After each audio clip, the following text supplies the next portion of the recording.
মুসলমানেরা কখনোই সিস্টেম তৈরি করা জানে না। মুসলমানেরা জানে শুধু রিয়্যাক্ট করা, প্রতিক্রিয়া দেখানো। প্রতিক্রিয়া দেখানো আর কাজ করা, সিস্টেম তৈরি করার মধ্যে কী পার্থক্য আমি ছোট্ট উদাহরণ দিয়ে বুঝিয়ে দিই।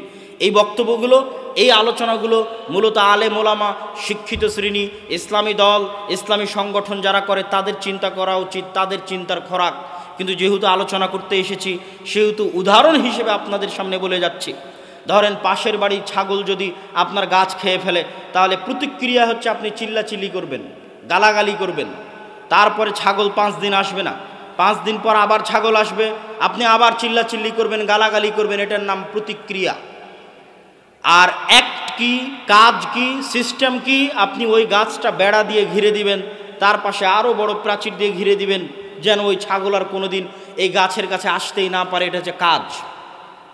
মুসলমানেরা সবসময় কি করে, হুট করে একদিন দেখলো ফেসবুকে কেউ আল্লাহর নবীকে গালি দিয়েছে, রাস্তাঘাট মাঠঘাট গরম করে লিল্লাহি তাকবীর দিয়ে মিছিল মিটিং করে 5 দিন 10 দিন পর আবার ঘুমিয়ে যাবে। কথা আমার বুঝতে পারেননি? 5 দিন 10 দিন পর ঘুমিয়ে যাবে। 5 বছর পর ঘুম থেকে উঠে দেখবে সিলেবাসের মধ্যে LGBTQ, সিলেবাসের মধ্যে ট্রান্সজেন্ডার, সিলেবাসের মধ্যে সমকামিতা, আবার লাফ দিয়ে উঠে রাস্তাঘাট মিছিল মিটিং একাকার, 10 দিন পর আবার ঘুমিয়ে যাবে। এটা হচ্ছে প্রতিক্রিয়া। কিন্তু যেই সিলেবাসের মধ্যে LGBT ঢুকলো, এই সিলেবাস তো ভারতেরও নয়, রাশিয়ারও নয়, চীনেরও নয়, আমেরিকারও নয়, তো তোমার বাংলাদেশের সিলেবাস। তুমি ছিলা কোথায়? তুমি কোথায় ছিলা? তুমি শুধু ওরা ঘটাবে তখন তাকবীর দিবা, এই অপেক্ষায় ঘুমিয়ে আছো। কিন্তু তারা 100 বছরের দীর্ঘমেয়াদী পরিকল্পনা নিয়ে, 50 বছরের দীর্ঘমেয়াদী পরিকল্পনা নিয়ে কাজ করে যাচ্ছে। যখন একটা জিনিস বাইরে ভাইরাল হয়, তোমরা লাফ দিয়ে উঠে তাকবীর দাও, তখন ওরা বলে আচ্ছা ঠিক আছে এবারের মতো না, আরও 5 বছর 3 বছর অপেক্ষা করো, নতুন সিস্টেমে এদেরকে খাওয়াবো, এরা তো আবার ঘুমিয়ে যাবে। তখন আবার প্রকাশ হবে, আবার আপনি লাফ দিয়ে গিয়ে তাকবীর দিবেন, মিছিল মিটিং করবেন, আবার ঘুমিয়ে যাবেন। এভাবে কখনো হয় না।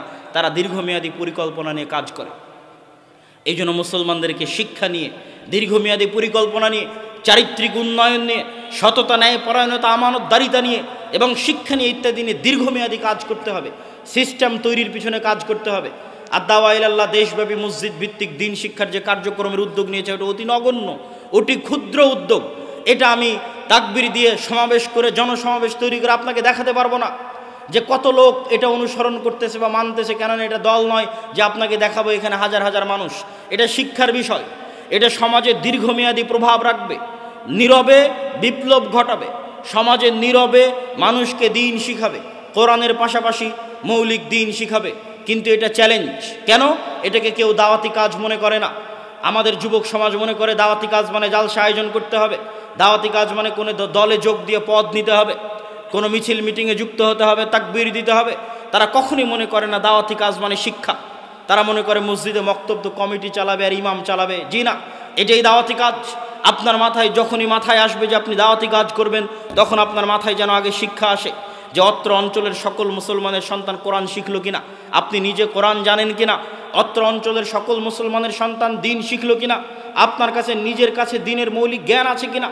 না থাকলে বাড়ি বাড়ি গিয়ে দাওয়াত দিয়ে দিয়ে কমিটিকে বুঝিয়ে ওই বাচ্চাদেরকে মসজিদে নিয়ে এসে আদ-দাওয়া ইলাল্লাহর সহযোগিতা নিয়ে, ট্রেনিং নিয়ে উক্ত মসজিদে দিন শিক্ষার ব্যবস্থা বাস্তবায়ন করবেন। এটাই দাওয়াতি কাজ। এখন পর্যন্ত আমরা 3 ব্যাচে 100-র অধিক শিক্ষককে ট্রেনিং দিয়েছি। যে ট্রেনিংয়ে আসবে তার যাতায়াত খরচ জামিয়া সালাফিয়ার ওপর, দাওয়া ইলাল্লাহর ওপর।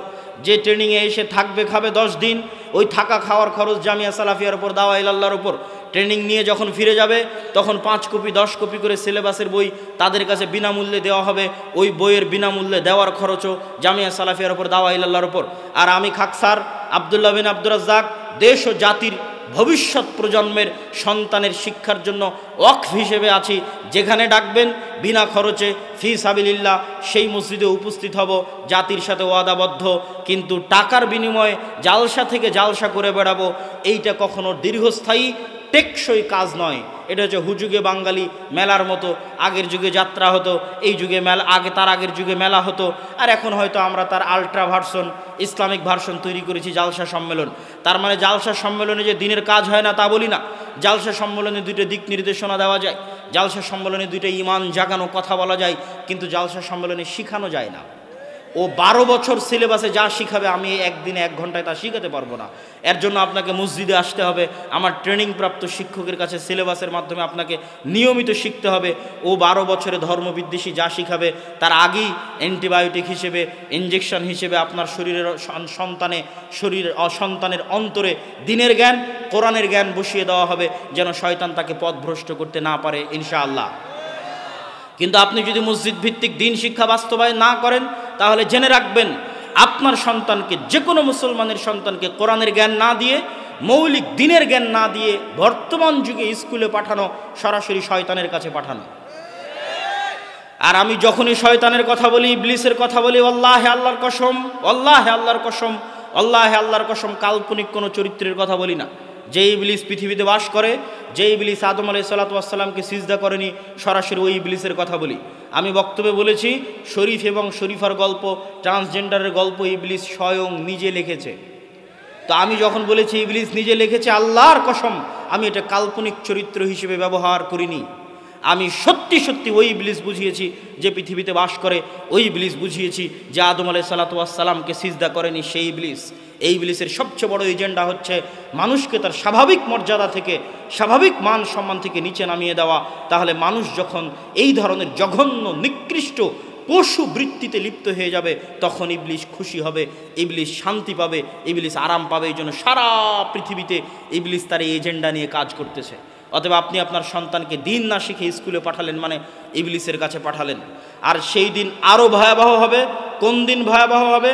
আপনি জার্মানিতে খোঁজ নেন, ফ্রান্সে খোঁজ নেন, যে কোনো প্রবাসী ভাইয়ের কাছে, যে মুসলমানের সন্তান যদি স্কুলে যায় আর স্কুলে যদি তাকে সমকামিতা শেখানো হয়, আর বাবা যদি এই সমকামিতার প্রোটেস্ট করে, যেটা আমাদের দিনে হারাম, বা বাবা যদি সন্তানকে শাসন করার চেষ্টা করে, আর ওই সন্তান যদি স্কুলে গিয়ে শিক্ষককে বলে যে আমার স্কুলে যেটা শেখানো হচ্ছে বাবা তার বিরোধিতা করতেছে এবং আমাকে এটা করতে দিচ্ছে না বা মানতে দিচ্ছে না, সাথে সাথে গভর্নমেন্টের পক্ষ থেকে পুলিশের মাধ্যমে ওই সন্তানকে বাপ মা থেকে আলাদা করে দেওয়া হবে, সন্তানকে সেফ হোমে রাখা হবে। মাসে একদিন, বছরে একদিন সন্তানকে আপনি দেখতে পাবেন, সন্তানকে আপনি শিক্ষা দিতে পারবেন না। সন্তান জন্ম দিয়েছেন আপনি, সন্তানের পিছনে খরচ করছেন আপনি, খাওয়াচ্ছেন আপনি, কিন্তু সন্তানকে শিক্ষা দিবে, মানুষ করবে স্বয়ং ইবলিস নিজে। সেই ভয়াবহ দিন এখনও আসেনি।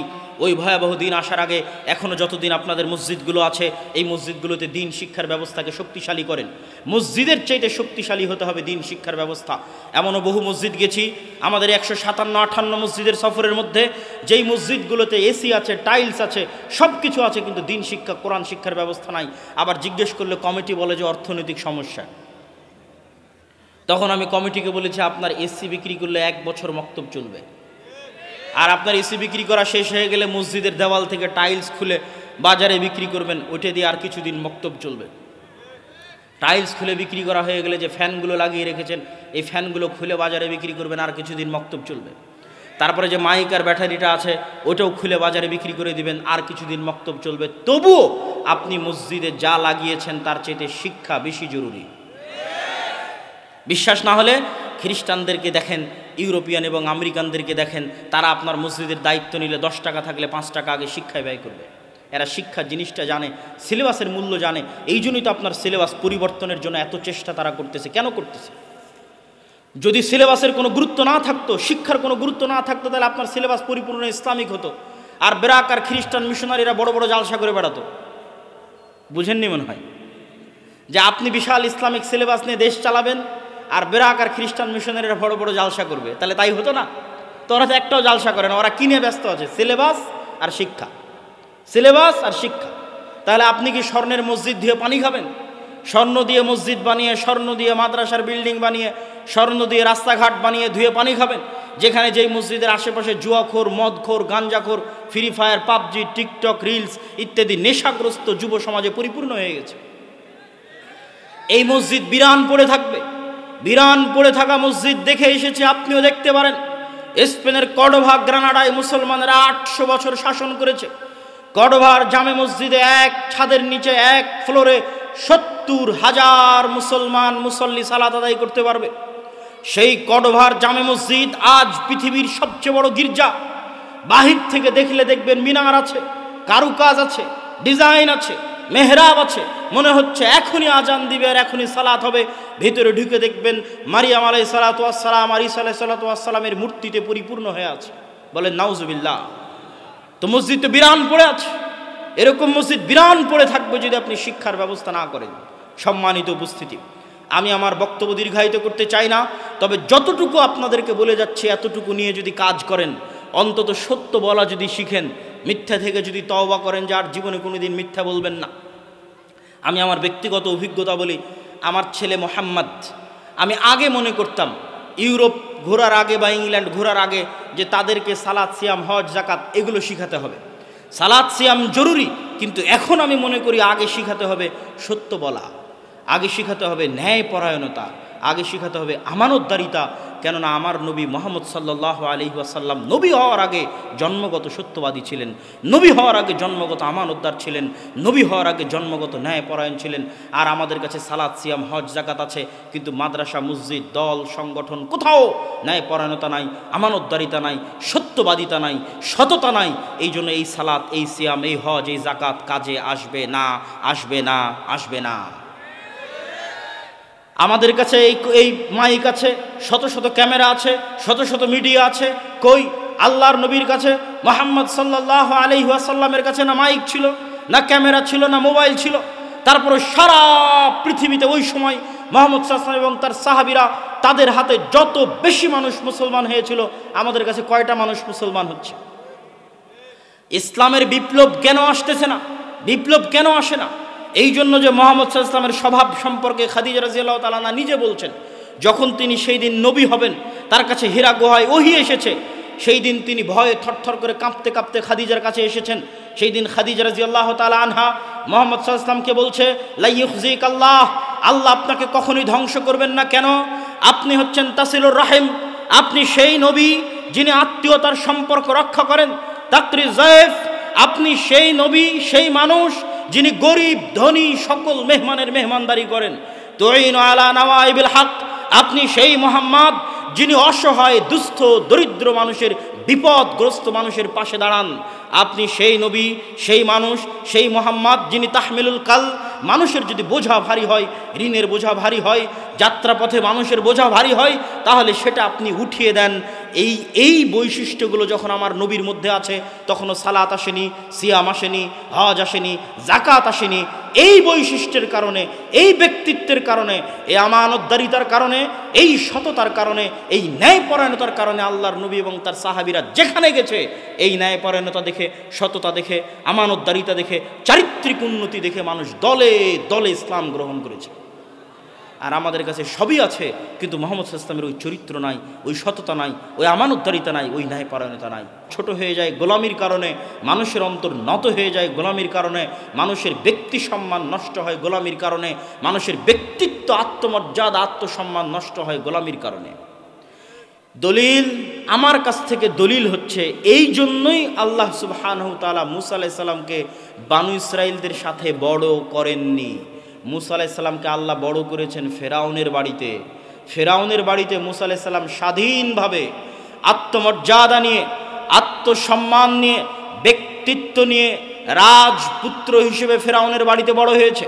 ফেরাউনের বাড়িতে বড় হওয়ার কারণেই মুসা আলাইহিস সালাতু ওয়াস সালাম যখন বাড়ি থেকে বের হয়ে দেখছেন 25-30 বছর বয়স, যে একজন ফেরাউনের লোক একজন বানু ইসরাঈলের লোকের উপর অত্যাচার করতেছে, তখন মুসা আলাইহিস সালাম এক থাপ্পড়ে ফেরাউনের লোককে মেরে ফেলে দিয়েছেন। এই থাপ্পড় দেওয়ার জাজবা কোনো গোলামের থাকতে পারে না। এই থাপ্পড় দেওয়ার জাজবা মুসা আলাইহিস সালামের মধ্যে এই জন্যই এসেছে যে উনি স্বাধীনভাবে ফেরাউনের বাড়িতে বড় হয়েছেন। আল্লাহ সুবহানাহু ওয়া তাআলা এই জন্যই ওনাকে বানু ইসরাঈলের সাথে বড় করেনি। কিন্তু উনি তো স্বাধীনভাবে আত্মমর্যাদা নিয়ে বড় হলেন, কিন্তু যাদের উনি নবী, এরা তো 300 বছর থেকে গোলাম। এই জন্য কথায় কথায় এদের আচরণ দেখেন, নবীকে বলতেছে তোমার আল্লাহকে না দেখলে ঈমান আনবো না, নবীকে বলতেছে এক খাবার প্রতিদিন ভালো লাগে না, নবীকে বলতেছে তুমি যাওয়ার তোমার আল্লাহ গিয়ে যুদ্ধ করো, তারপরে জয় হলে আমরা আসবো। এই ধরনের কথা একজন নবীর সাথে কেমনে যায়? নবী ব্যক্তিত্ব, আত্মমর্যাদা, আত্মসম্মান, সত্যবাদিতা, আমানতদারিতা, ন্যায়পরায়ণতার বৈশিষ্ট্যে বড় হয়েছে, আর এরা গোলামির জীবনযাপন করেছে। এই জন্য এদেরকে উনি চালাতে পারেননি।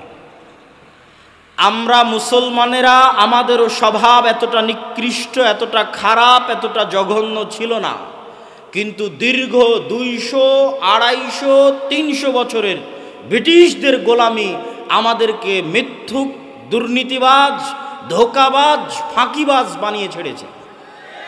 আমাদের রক্তের মধ্যে মিথ্যা, ধোঁকা, দুর্নীতি এবং ফাঁকি ঢুকে গেছে গোলামি করতে করতে।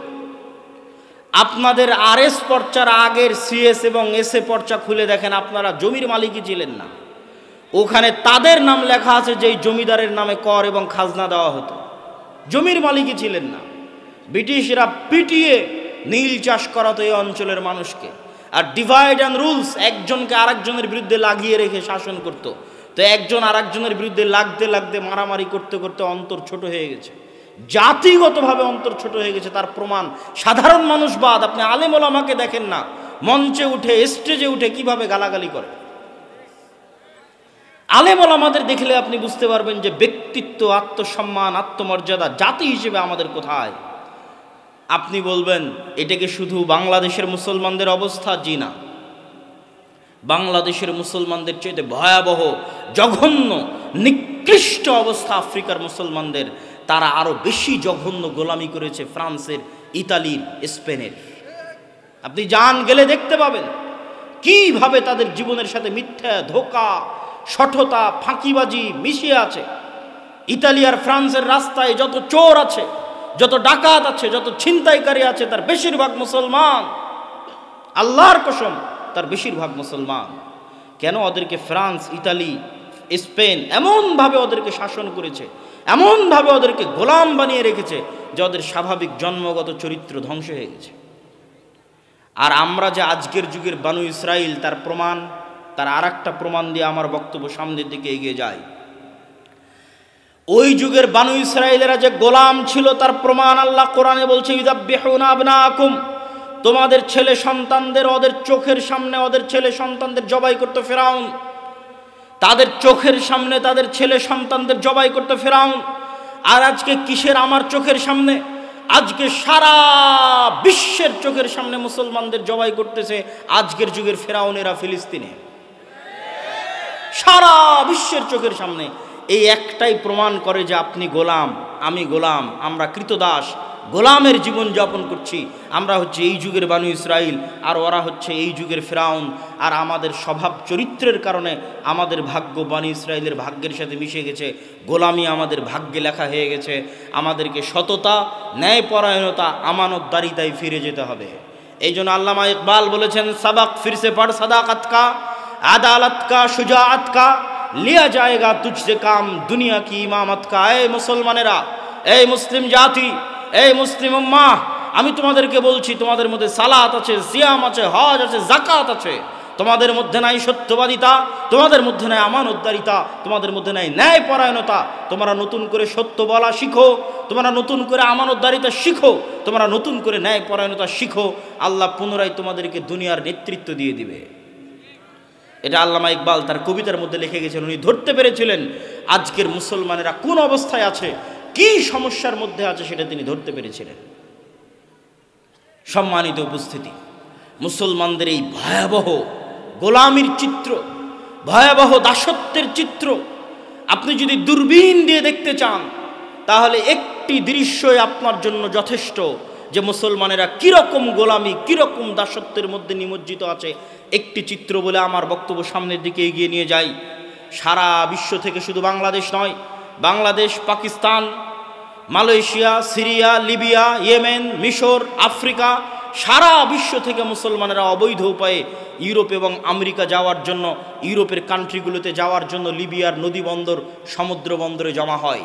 এরা রোহিঙ্গাদের মতো করে বাতাস দিয়ে ফুলানো নৌকায় চড়ে, যেই নৌকাতে 300-400 জন আরোহী উঠে। এই 300-400 জন আরোহী নিয়ে এই নৌকা হয় ডুবে যাবে, আর না হয় ইউরোপ তাদেরকে ভিক্ষা দিবে শরণার্থী হিসেবে, যে আসো আমার দেশে থাকো, গোলামি করো, শরণার্থী হিসেবে ভিক্ষা দিবে। এরা আবার ওই দেশে গিয়ে কি করবে? আপনি ইউরোপে যতজন মুসলমান আছে, আমেরিকায় যতজন মুসলমান আছে, তাদের আমি ছোট করছি না, কখনোই না, কিন্তু মুসলমানদের সামাজিক অবস্থান দেখাচ্ছি। তাদের জিজ্ঞেস করবেন যে ইউরোপ আমেরিকায় মুসলমানেরা কি করে, মুসলমানেরা কয়জন ডাক্তার, কয়জন বিশ্ববিদ্যালয়ের প্রফেসর, কয়জন বিজ্ঞান ইনস্টিটিউটের মালিক, কয়জন ব্যবসায়িক কোম্পানির মালিক, না বেশিরভাগ মুসলমান ট্যাক্সি ড্রাইভার, বেশিরভাগ মুসলমান রেস্টুরেন্টের ওয়েটার, না বেশিরভাগ মুসলমান কেয়ার হোমের জব করে, না বেশিরভাগ মুসলমান সুপার শপের দোকানদারি করে? খোঁজ নিয়ে দেখবেন। আর একটা ইহুদি পল্লীতে খোঁজ নিয়ে দেখবেন, ওই ইহুদি পল্লীতে যদি 300 জন বসবাস করে, তাহলে ওই ইহুদি পল্লীর 300 জনের 300 জন ইহুদি, 300 জনই হয় ডাক্তার, না হয় মেডিকেলের প্রফেসর, না হয় কোম্পানির মালিক, না হয় ব্যাংকের মালিক, আর মুসলমানেরা হচ্ছে সমাজের তৃতীয় শ্রেণীর নাগরিক। এই জন্য আমি বলেছি, ভারতের মুসলমানদের সাথে ইউরোপ আমেরিকার মুসলমানদের কোনো পার্থক্য নাই, এতটুকু যে ভারতের মুসলমানেরা নাগরিক অধিকার পায় না, মানবিক অধিকার পায় না। ইউরোপ আমেরিকার মুসলমানেরা নাগরিক আর মানবিক অধিকার পায়, ন্যূনতম হলেও পায়। কিন্তু পার্থক্য কি? ভারতের মুসলমানেরাও যেমন আপনি খুঁজে দেখবেন, না ডাক্তার, না ইঞ্জিনিয়ার, না মেডিকেলের প্রফেসর, সব হচ্ছে দুবাই, দিল্লি, কেরালা, মুম্বাই, এগুলোতে গিয়ে মিস্ত্রিগিরি করে, যোগালিগিরি করে, লেবারিগিরি করে। ওই একই লেভেলে মুসলমানরা ইউরোপ এবং আমেরিকায় কাজ করে। এটা হচ্ছে মুসলমানদের গোলামির চিহ্ন। মুসলমানদের শিক্ষাগত অধপতন, শিক্ষাগত অযোগ্যতা এবং চারিত্রিক অধপতন তাদের ভাগ্যে গোলামি লিখে দিয়েছে। তাদের ভাগ্যে গোলামি নিয়ে এসেছে শিক্ষাগত অধপতন এবং চারিত্রিক অধপতন। মুসলিম বিশ্বের যারা বড় বড় ধনী দেশ আছে, তারা তাদের যে কয় টাকা ইনকাম হয় সে কয় টাকা পর্যটন আর বিনোদনের জন্য ব্যয় করে। আর আমাদের মতো যেগুলো তৃতীয় বিশ্বের মুসলিম দেশ আছে, এরা টাকা দিয়ে রাস্তাঘাট, ব্রিজ, কালভার্ট তৈরি করে, শিক্ষার পিছনে বিনিয়োগ নাই। অর্থনৈতিক উন্নয়নের পিছনে, ব্যবসায়িক প্রতিষ্ঠানের পিছনে, নতুন ব্যবসায়িক খাতের পিছনে, স্বাস্থ্যসেবার পিছনে বিনিয়োগ কম। আর যারা মসজিদের কমিটি আছে, তারাও যদি 10 টাকা 500 টাকা, আজকের মসজিদ কমিটি উন্নয়নের জন্য সম্মেলন করেছে, তারাও টাকা নিয়ে গিয়ে মসজিদে এসি লাগাবে, টাইলস লাগাবে, মসজিদে ছাদ দিবে, সব কিছু করবে, কিন্তু মসজিদে শিক্ষার ব্যবস্থা করবে না। তাহলে সারা বিশ্বের মুসলমানদের কাছে শিক্ষা 2 নাম্বার, আর ইউরোপ আর আমেরিকার কাছে শিক্ষা 1 নাম্বার। বাংলাদেশে ব্রাক কয়টা এরকম জালসা আয়োজন করেছে? খ্রিস্টান মিশনারি কয়টা এরকম জালসা আয়োজন করেছে? ব্রাক কি করে? 25 থেকে 30 হাজার স্কুল চালায়। খ্রিস্টান মিশনারি কি করে? সবচেয়ে দামি এবং শ্রেষ্ঠ স্কুল পরিচালনা করে। আর আমরা হুজুগে বাঙালি, আমরা মনে করি এরকম একটা জালসা সম্মেলন করব, এতেই দিনের অনেক উপকার হবে। 12 বছর সিলেবাসে যা পড়বে তাই 1 ঘন্টার বক্তব্যে সমাধান হবে। 12 বছর সিলেবাসে ইসলাম বিদ্বেষী জিনিস পড়বে, ধর্ম বিদ্বেষী জিনিস পড়বে, আমি 1 ঘন্টার বক্তব্য দিয়ে কি করব?